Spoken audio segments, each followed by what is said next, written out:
Support comes from the Missouri Forest Products Association, committed to conservation and careful management of the state's forests to make them more resilient and better habitats for wildlife.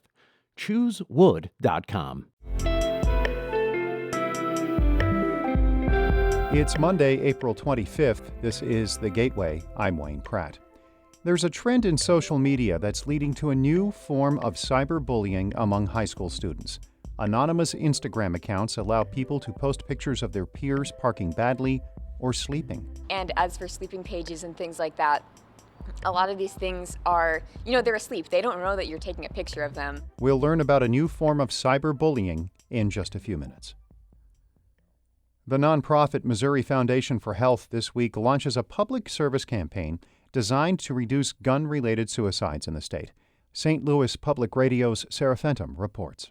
In 2020, more than 1,400 Missourians died from gun wounds, and more than 700 of those deaths were suicides, according to the CDC. The End Family Fire Missouri campaign hopes to decrease that number through public service television and online ads about safe storage of firearms. Missouri Foundation for Health senior strategist Jessie LaRose says unsecured firearms pose a risk to children, teens, and adults with mental illness or dementia. She says most people think of gun violence as between two people, but often it's self-inflicted. There's a lot of disconnect between people thinking about that as more of a interpersonal issue rather than looking and exploring and thinking about it in terms of suicide. The campaign encourages people to keep guns locked and unloaded. I'm Sarah Fenton, St. Louis Public Radio. The mayor of Ferguson is picking a side in a hotly contested Democratic primary for U.S. Senate. Ella Jones is endorsing Independence attorney Lucas Kuntz. It comes as other black leaders like Jones have backed Kuntz's candidacy recently over Trudy Bush Valentine, the daughter of former Anheuser-Busch chief Gussie Busch.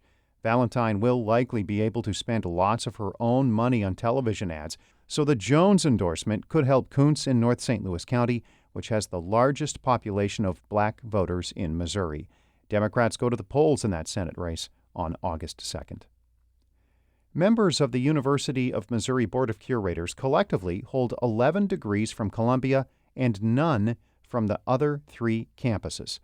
St. Louis Public Radio's Jonathan Ahl reports the board chairman says there is no pressing reason to change that. Governor Mike Parson has two appointments to make to the 9-member board.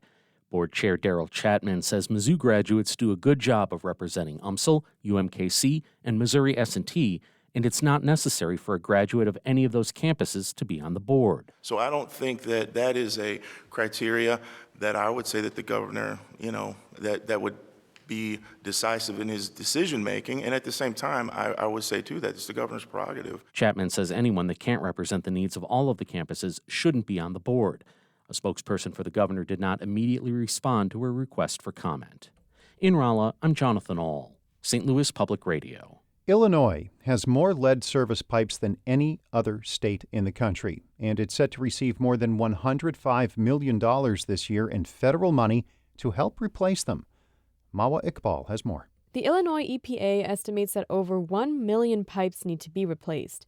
U.S. Senator Tammy Duckworth says the $106 million is a good first step, but the state needs more federal support. She says many issues can hamper the process.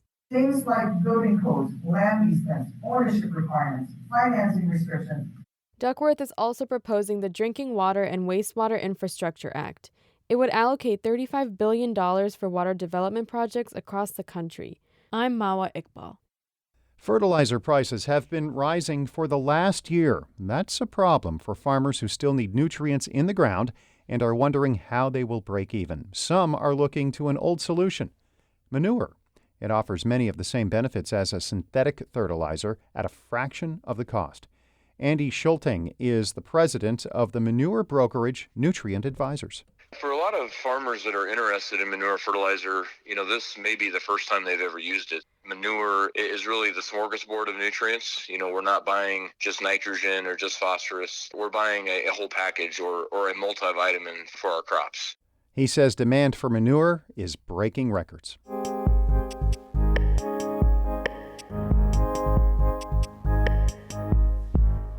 Bullying is as old as school itself, but now anonymous Instagram accounts are making it easy for students to pick on their classmates.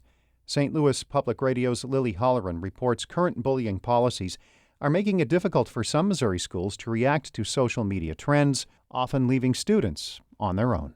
Allison Rojas likes to scroll through Instagram after a long school day. Recently, her feed has been filled with pictures of students sleeping, parking badly, and eating, among other things. After school one day, Rojas sat down to describe what she sees. There's a student curled up in the corner. Maybe they're uncomfortable because they're sleeping on this cold, hard school tile. Just this white tile on the floor, the kind that you usually see at school, shiny blue stall, and people's feet, obviously, and their shoes. In one of them, it does kind of look like their pants are crinkled down a bit, like when you're pulling down your pants to go to the bathroom. Rojas says all of these photos were posted on anonymously run Instagram accounts where students can submit pictures of their classmates without using their real name. The pages have popped up at many local high schools and across the country. While some students see them as a lighthearted joke, others aren't so happy. Rojas, a sophomore at Collegiate School of Medicine and Bioscience in St. Louis, is an advocate for those who feel self-conscious about having their images posted. She's concerned in part because pictures can be taken and posted without consent.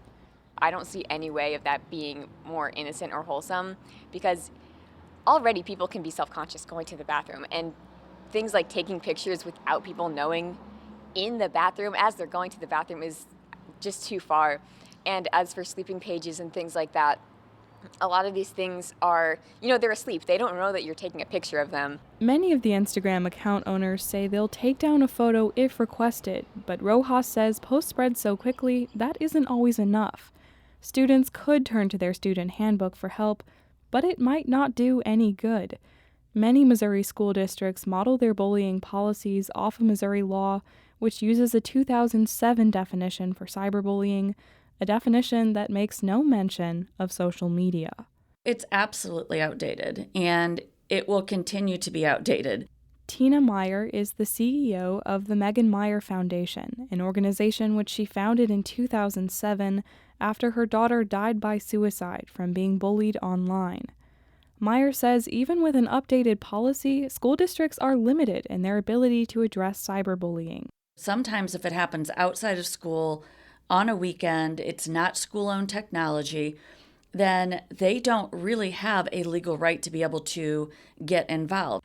Even when schools can step in, identifying the owner of an anonymous Instagram account is a lengthy process that involves cooperation with police departments and social media platforms. Meyer says schools usually won't do anything unless the account repeatedly targets one student.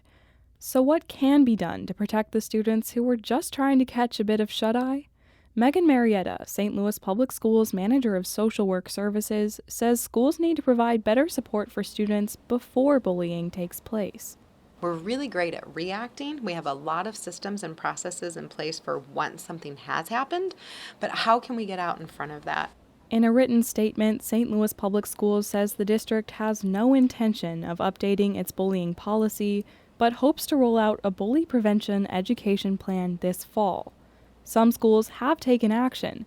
Near Rolla, Steelville High School moved to ban cell phones during the day.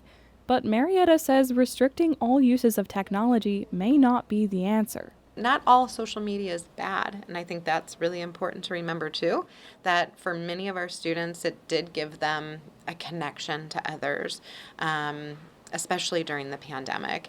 Rojas echoes this belief, saying there are positive uses for social media. For example, many students have created pages that share compliments about their classmates.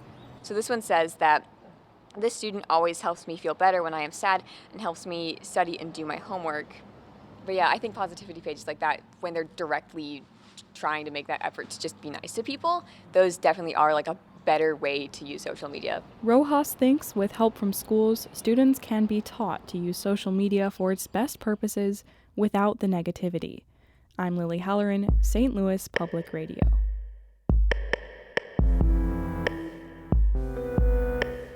Lily Holleran is a St. Louis Public Radio intern and a high school senior at Collegiate School of Medicine and Bioscience. She will be attending the University of Missouri this fall. Shula Newman is the executive editor of St. Louis Public Radio, a listener-supported service of the University of Missouri St. Louis. Music by Ryan McNeely of Adult Fur. I'm Wayne Pratt. This has been The Gateway.